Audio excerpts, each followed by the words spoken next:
The views and opinions in the following program remain those of the producer or sponsor, and not those of Medford Community Cablevision, its staff, management, board of directors, or other affiliates.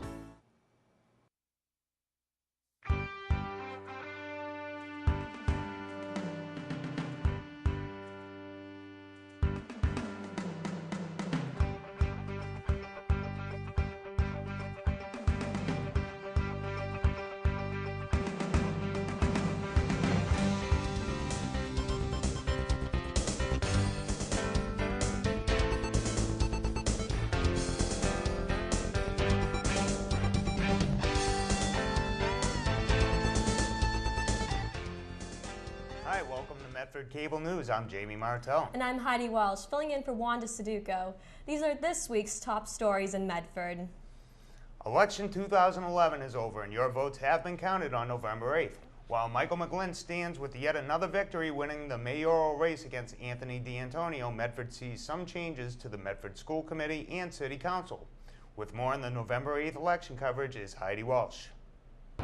It's a tradition for Mayor McGlynn to host his victory party here at the Hyatt Hotel. As the night continues, City Council, School Committee, and mayoral candidates will face a few surprises as election night continues. He puts himself out there.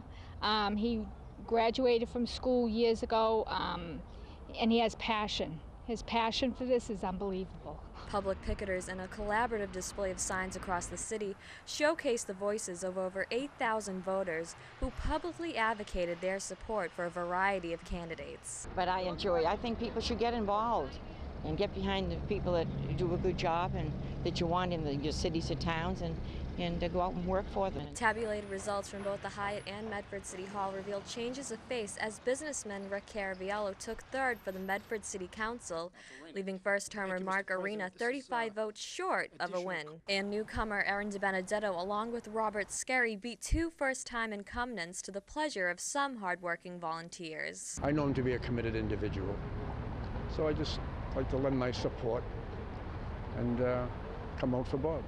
With the 63% victory, Mayor McGlynn feels rejuvenated to start his 13th term and is ready to continue projects to move Medford forward. And the docks on the river, which is big, and the capital improvement project, which we'll be breaking down shortly and let people know, and also try and put the JF White agreement together.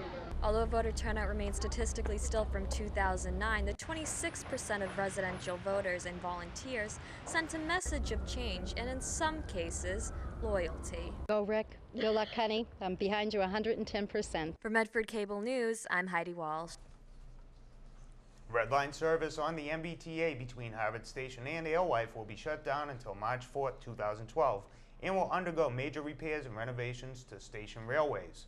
The shutdown will cause route diversions and shuttle services that will put an extra passenger load on Orange and Green Line services. The Red Line will be open on the weekends of Christmas and New Year's. Medford residents and local commuters are reminded to allow extra time in their daily commutes.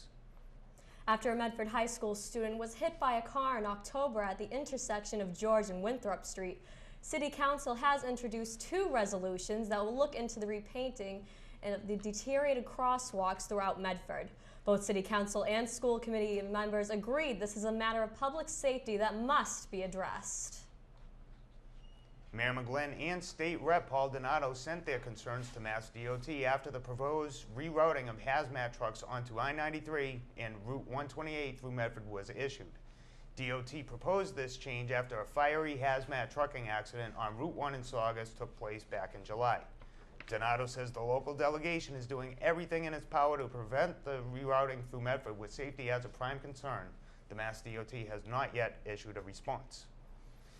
Businesses and retailers rely on the winter season for booms in annual sales. However, many business owners are concerned that the economic woes will have a direct impact on the health of local businesses. Heidi Walsh has more on the economic troubles in Medford Square. While Congress continues to shake Washington, Medford businesses are feeling the economic aftershock. And after speaking with some residents, their fears are as real as these empty stores. Yeah, I run a business. I work for a couple other businesses, and everybody's hurting. That hurt is being felt by businesses across the country. Ward's Gifts in Medford Square recently downsized their location, frustrating residents with Washington's instability. It's going to hurt, and nobody seems to be willing to take the pain. We have to cut certain services. Some essential, some non-essential. There's no other way out of it. Newly opened businesses claim progress has been slow in Medford Square, and in order to stay afloat, Congress has to give a little more. I think they should be out trying to solicit businesses to open and help new businesses to open, to employ people. There are so many people out of jobs today. Currently gridlocked in the House is President Obama's proposed American Jobs Act. Representative Ed Markey, a supporter of the bill, said in a recent press release, President Obama is correct. We need to get our employed back on the job through installing solar panels, building wind turbines, and making schools energy efficient. Small businesses are the economic engine of our country, and we need to foster their growth. Still, with all this political turmoil, residents are finding it hard to stay optimistic. Everything's all about taking sides. It's not about what's right anymore. It's killing us. It's killing us to the point where it's very fearful. With no end in sight, Medford businesses can only hope for the best as Congress continues to flip-flop on decision-making. Reporting from Congressman Ed Markey's office, Heidi Walsh, Medford Cable News. Stay with us. We'll be right back.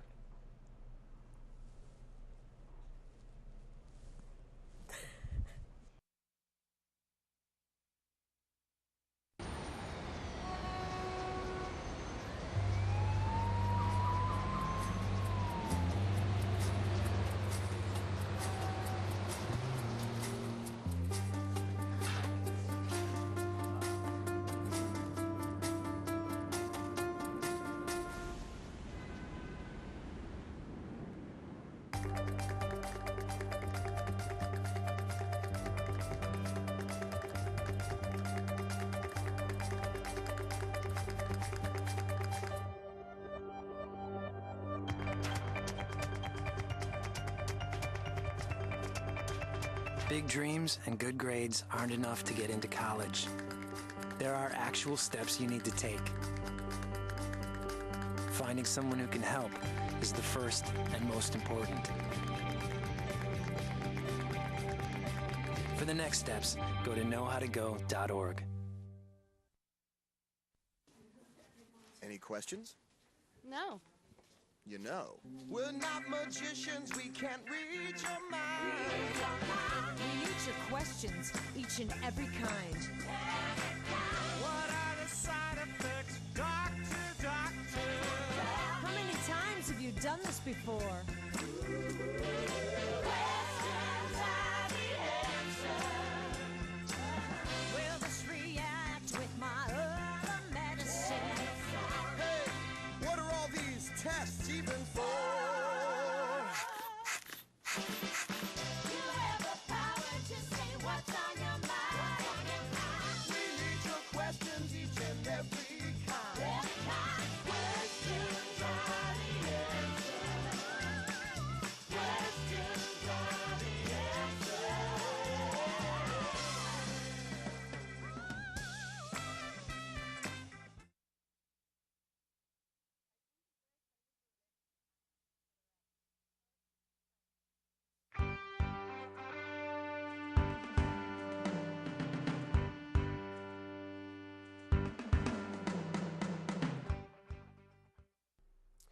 Hello, my name is Harvey Alberg, and I'm here with the weekend weather, starting with Friday the 18th of November and going right through till Monday the 21st. So, we've had a nice stretch of warm weather almost all of November. I think we've got like the 5th warmest November on record, and hopefully we're going to keep it going. We've already had our winter snowstorm, so let's see if we can get some nice warm weather right through the end of the month. Let's talk about the forecast for Friday. For Friday, we're going to be sunny.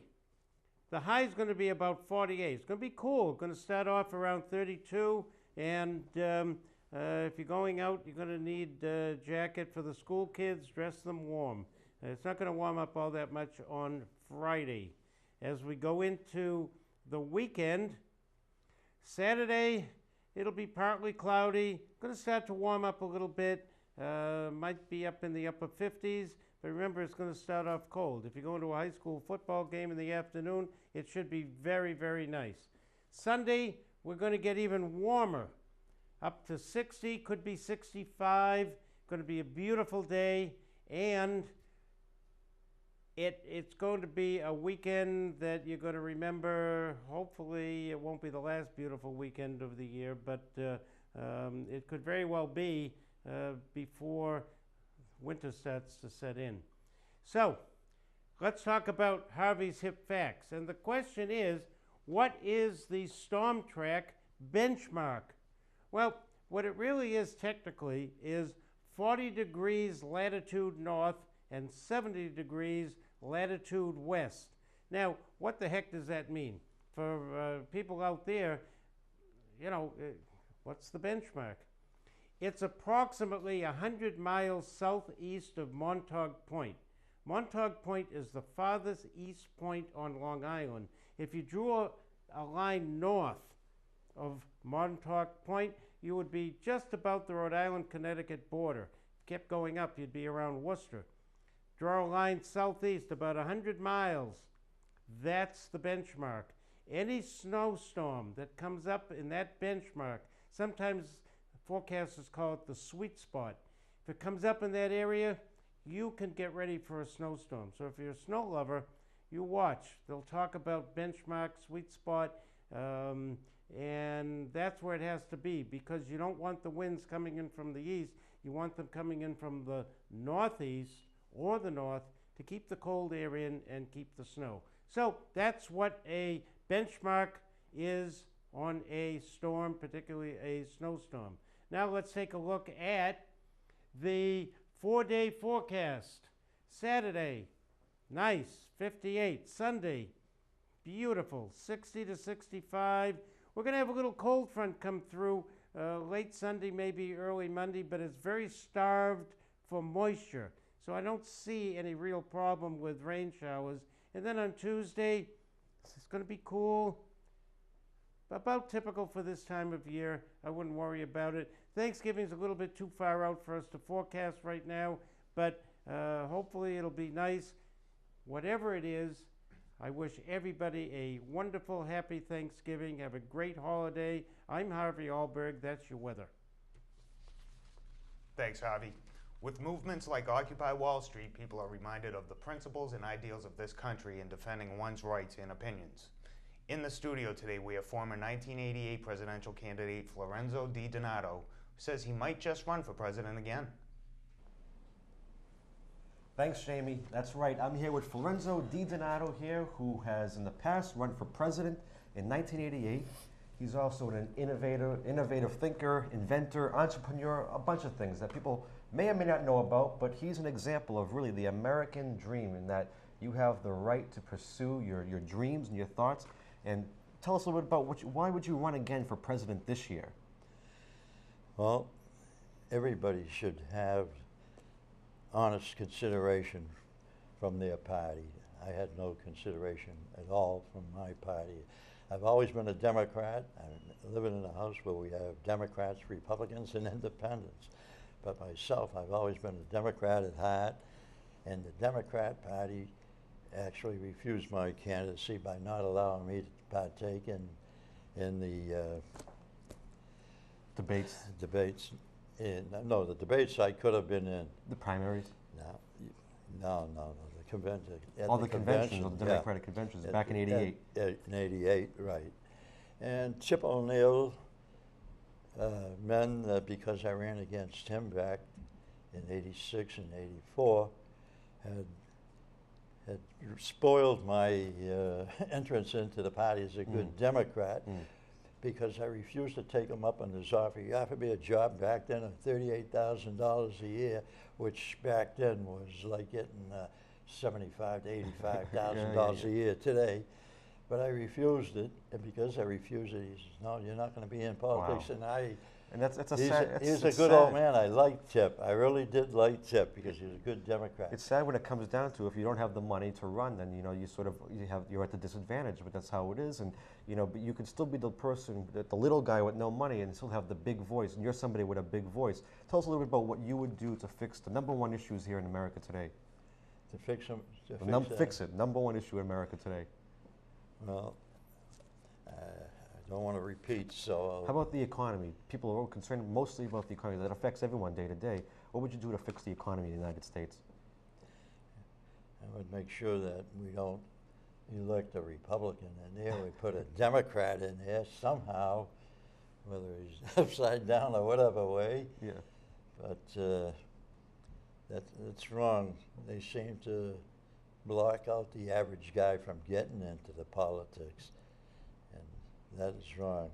If you're a Republican, they also do it in the Republican Party because back a few years ago I went for Richard Bush, who was running for county commissioner, and I got up and I gave a speech for him when Buckley was sheriff. Mm-hmm. And the Republican Party laughed me off the stage because I said, they asked me, why do you go so strong for Richard Bush? I says, I go so strong for him because he's a good Catholic boy and he's also a good Jewish boy, so he's got a combination of both Catholics and So Jews. you really look for the core values. I look for the core values. I want to see everybody. That's why I stood up for Mildred Jefferson back at the debates when Joe Kennedy and Jimmy Roosevelt and the rest of them were, coming out against her, keeping her out of the debates. Right. And I went and I crashed that debate for myself, but I put my full effort into getting her into the debate. And Mel King came out and supported me and says, hey, this guy, he said it to Joe Day, he says, this guy's the best Democrat to come down the pike since John Kennedy. Wow, what an honor. That blew me up. It really did. We have a clip from '88 when you were talking about some of the issues with the economy and how you sort of, in some way, well, we'll let the people see. You predicted what was going to what had happened right now. Correct. Let's roll that clip. The biggest issues, like I say, one is definitely the economy. The economy, we're heading down the road to doomsday in this country unless we get started now to shore up where it has to be shored up to protect this country from going into a depression. Okay, So with your prediction of there being a doomsday in the economy, what's your opinion today on Occupy Wall Street or Occupy Boston? I'll tell you one thing, I love those guys. My brothers, Republican independents, don't love them. They says that it's another hippie movement, but I don't think so. I say it's about time the youth get their heads together and really go for it, because that's what this country's about. That's what made us so great. Historically, that's what everything that has changed in the country. It's never been about the kids in college who are fighting, revolting about what they well, believe no, I mean, there's a lot of stupid things that come out of the college kids, but there's a lot of brave little kids out there that are doing things that need to be done, and I give them credit for that. I'm not saying I stand with them 100%, but I'd say 60%. That's more than I stand with the politicians that are in there today. They don't even have me for 20%. Well, we want to let everyone know that, I'll read this. This is a statement from you.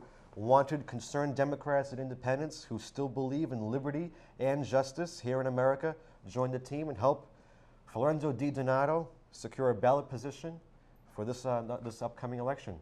And you can contact Florenzo here at 781-643-6965 for more information. And Florenzo, we wish you the best of luck, and we thank you for coming on and sharing your opinions today. Thank you, Dan. Have a good one. Back to you guys in the studio. Upcoming events in Medford, the Jingle Bell Festival will be held on November 30th at City Hall. Some festivities include the tree lighting ceremony and Christmas tree display at the beginning at 4 p.m. For more information, visit jinglebellfestival.com. And the Kitty Connection is hosting its Black and White fundraiser on December 10th at the new Somerville venue, Radio. Doors open at 7 p.m. and the concert begins at 8. For more information on how to purchase tickets, visit kittyconnection.net. And that's it for the news in Medford. For more news and exclusive stories, visit us at medfordcablenews.com. This concludes Season 1 of MCN. We'll be back in December with an exclusive story on the conditions of the Fire and Police Department. I'm Heidi Walsh. And I'm JB Martel. Have a safe and enjoyable Thanksgiving.